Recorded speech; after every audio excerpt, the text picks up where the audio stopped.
IVF చికిత్సలో 25% భారీ discount. Andro Max advanced male infertility centre. Hello, doctor Dilip Gude here, physician, Yashoda hospital Somajiguda. మనం obesity గురించి discuss చేద్దాం. ఒబిసిటీ అంటే బేసికలీ ఊబకాయం, మనకు తెలిసిందే. బాడీ మాస్ ఇండెక్స్ 22 నుంచి 25 వరకు ఉంటే ఓవర్ వెయిట్ అంటాం. 25 దాటితే మనం ఒబిసిటీ అంటాం. 25 నుంచి 30 ఉన్న వాళ్ళని క్లాస్ 1 ఒబిసిటీ, 30 to 35 ఉంటే క్లాస్ 2 అని, 35 దాటితే క్లాస్ 3 ఒబిసిటీ అని మనం ఇట్లా క్లాసిఫై చేయబడింది. ఇన్ఫ్యాక్ట్ సౌత్ ఇండియన్స్, ఎస్పెషల్లీ ఇండియన్స్లో బాడీ మాస్ ఇండెక్స్ డెఫినేషన్స్ మారాయి. యాక్చువల్లీ 27 దాటిన వాళ్ళని ఒబిస్ అంటూ ఉంటాం. కానీ ఇండియన్స్ అండ్ సౌత్ ఏషియన్స్ మాత్రం WHO స్ట్రింజెంట్ BMI గోల్స్ పెట్టింది. అంటే 25 దాటిన వాళ్ళని ఒబిస్ అనటం, 23 to 25 ఉన్న వాళ్ళని ఓవర్ వెయిట్ అనటం. ఎందుకు అంటే ఇంత స్ట్రిక్ట్ స్ట్రింజెంట్ రూల్స్ ఎందుకు? బేసికలీ అంటే 23 దాటగానే BMI బాడీ మాస్ ఇండెక్స్ 23 దాటితే వీళ్ళలో మెటబాలిక్ సిండ్రోమ్ రిస్క్ పెరుగుతుంది. మెటబాలిక్ సిండ్రోమ్ అంటే నథింగ్ బట్ 4 పిల్లర్లు ఉన్న ఒక డిసీజ్. 4 పిల్లర్లు ఏంటి? డయాబెటీస్ వచ్చే risk, pre diabetes or diabetes. Then ఇంకొక pillar pre hypertension or hypertension. Then మూడో పిల్లర్ ట్రైగ్లిజరైడ్స్ ఎక్కువ ఉండటం, మంచి కొలెస్ట్రాల్ తగ్గటం, HDL తగ్గటం. దెన్ 4గో పిల్లర్ వేస్ట్ సర్కంఫరెన్స్ ఎక్కువ ఉండటం, అంటే విసరల్ ఒబిసిటీ ఎక్కువ ఉండటం, అంటే పొట్ట దగ్గర ఫ్యాట్ ఎక్కువ ఉండటం.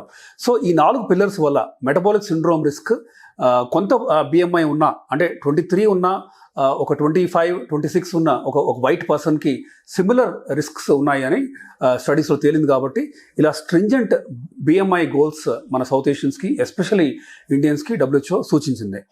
సో మనం ఒబీస్ ఉన్న పేషెంట్స్కి ఏం చేయొచ్చు అంటే, ఏ విధంగా ఒబిసిటీని మనం ట్యాకిల్ చేయొచ్చు? చాలామంది కష్టపడుతూ ఉంటారు. ఇన్ఫ్యాక్ట్ ఎక్సర్సైజ్ చేస్తున్నాం, మేము ఫుడ్ కూడా తగ్గించాం, కానీ బరువు తగ్గట్లేదు అని ఒక రకమైన నిరాశ నిస్పృహతో ఉంటారు.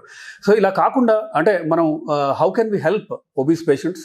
దీనికి US FDA అప్రూవ్డ్ మెడిసిన్స్ ఏమైనా ఉన్నాయా అంటే, ఖచ్చితంగా మెడిసిన్స్ ఉన్నాయి. అండ్ అఫ్ కోర్స్ దానికి 3 మేజర్ పిల్లర్స్, అంటే డైట్ ఒక పిల్లర్, ఎక్సర్సైజ్ ఒక పిల్లర్, అండ్ మూడో పిల్లర్ మెడిసిన్స్. సో ఈ మెడిసిన్స్ కూడా ఖచ్చితంగా 100% లాంగ్ టర్మ్ సైడ్ ఎఫెక్ట్లు లేని సేఫ్ మందులు ఇవి.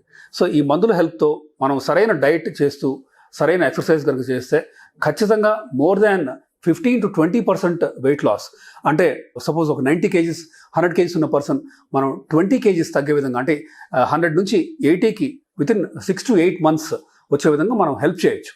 అఫ్ కోర్స్ అందరిలో ఇంత డ్రాప్ పాసిబుల్ కాకపోవచ్చు, కానీ ఈ delta of 15 to 20% weight loss అనేది ఖచ్చితంగా సాధ్యం. దీనికి ఈ మెడిసిన్స్ ఎంత ఇంపార్టెంటో డైట్, ఎక్సర్సైజ్ కూడా అంతే ఇంపార్టెంట్. అంటే 3 పిల్లర్స్లో ఒకటి స్ట్రాంగ్గా లేకపోయినా, అంటే మీరు డైట్ సరిగ్గా చేయకపోయినా, డైట్ చేస్తూ మందులు వాడుతూ ఎక్సర్సైజ్ సరిగ్గా చేయకపోయినా, మీకు ఇంత చేంజ్ ఆఫ్ బాడీ వెయిట్ మాత్రం సాధ్యం కాకపోవచ్చు. సో ఏ విధంగా మనం, అంటే మందులు ఏంటి, వీటి గురించి మనం డిస్కస్ చేద్దాం.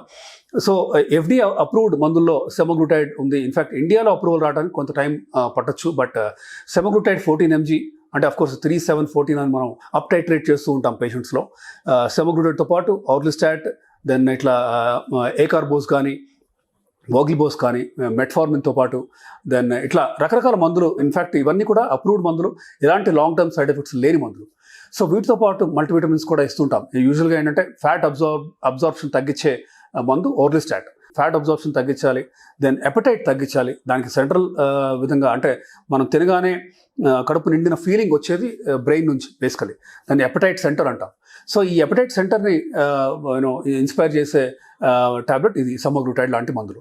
సో ఎపటైట్ తగ్గించుకుంటూ, then carbohydrate and fat absorption తగ్గిస్తూ, ప్రోటీన్ అబ్జార్ప్షన్ పెంచుతూ, ఈ ప్రోటీన్ కూడా సాధ్యమైనంత వరకు ప్లాంట్ ప్రోటీన్ నుంచి వచ్చే విధంగా మనం చూసుకొని, యానిమల్ ప్రోటీన్ తక్కువ అందే విధంగా, యానిమల్ ఫ్యాట్స్ కంప్లీట్గా అవాయిడ్ చేస్తూ, అంటే బేసికలీ శాచురేటెడ్ ఫ్యాట్ని మనం తీసేస్తూ, ట్రాన్స్ ఫ్యాట్స్ని కూడా మనం డైట్ నుంచి తీసేస్తూ, మనం కనుక ఈ విధంగా డైట్ లైఫ్ స్టైల్ చేంజెస్ చేస్తే ఖచ్చితంగా 15% weight loss in 6 months is not impossible.